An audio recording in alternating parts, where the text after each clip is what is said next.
A wannan bidiyon zan muku bayani yadda ake kasuwancin crypto trading. Na san kun sha jin akwai crypto trading, akwai forex trading, amma wanga zan muku bayani ne akan yadda ake kasuwancin crypto trading. A crypto trading market, dama in kuka ji kalban trading kusan ana nufin kasuwanci ne. Crypto kuma na ɗan bayani a bidiyon mu na baya akan cewa coins ne na internet, kuɗi na internet, abin da kira da crypto kenan. A kasuwancin crypto gaba ɗaya abin da na san ake yawan yi shine idan ka shiga kasuwa idan ta sauka ƙasa ka siya, in ta tashi ka saida. Kawai siya da sayarwa da ake kenan shine za ku ta yawan ganin candlestick, wani na ja shine na sellers, green kuma shine na buyers. Za ku ta ga inda kuna yawan kallon chart za ku ta ganin cewa to yanayin yawan masu siya da masu sayarwa, haka za ku ta ganin candlestick suna tafiya.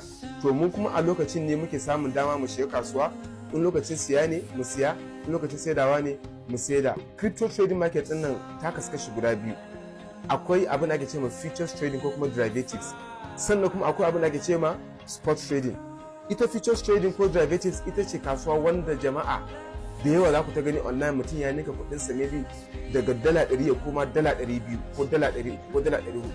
Ka kuma ta a wannan futures din nan, a nan kuma ne za ka ga mutum ya rasa miliyan 100 a lokaci daya, saboda the higher the risk the higher the profit. Yawa shine. Dan sannan spot trading ita muke ce ma zero risk. Wasu na cewa zero risk, wasu kuma na cewa akwai floating loss. Zan muku bayani abin da ake nufi da wannan, amma takaice dai spot trading ba ruwanka da asara, ba wani abin da zai saka ce ka yi asara a spot trading. A spot trading market in dai har ka zama kana dogon buri, to gaskiya spot ba naka bane, saboda ba kowa ke iya hakuri ya jira ba.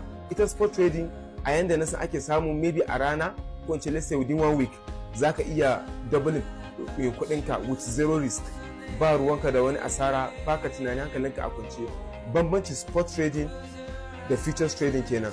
Akwai bambanci sosai. A futures trading ne mutum zai shiga, na ƙara gaya maku, mutum zai je samu ribansa, ya samu kuɗi, iya kuɗi a ciki, kuma a haka kuma ka ƙara samu asara. Amma in ji Allah da amfanin technical analysis su fundamental analysis gaba ɗaya, in dai har ka iya wayannan analysis gaba ɗaya, to risk din, loss din zai zo ma da sauki. Ba za ka dinga yawan asara yadda beginners ke asara ba. Amma kai a matsayinka na beginner, shawarar da zan baka, ka sa dogon buri, ka yi haƙuri. Kuma za ka shiga kasuwan nan ne, ka je ka shiga spot trading. In ka shiga spot trading, ka fara lissafin yadda za a yi, ka dinga dan switch zuwa futures trading. Takaitaccen bayani akan bambancin futures trading da spot trading kenan, kuma duka trading ɗin nan suna ƙarƙashin crypto trading ne gaba ɗaya. Ina son ku fahimci wannan gaba ɗaya, ku gane. So insha Allah a next video namu za mu yi bayani yanda muke shiga kasuwan futures trading, kuma yanda ake shiga kasuwan spot trading in Allah ya yarda.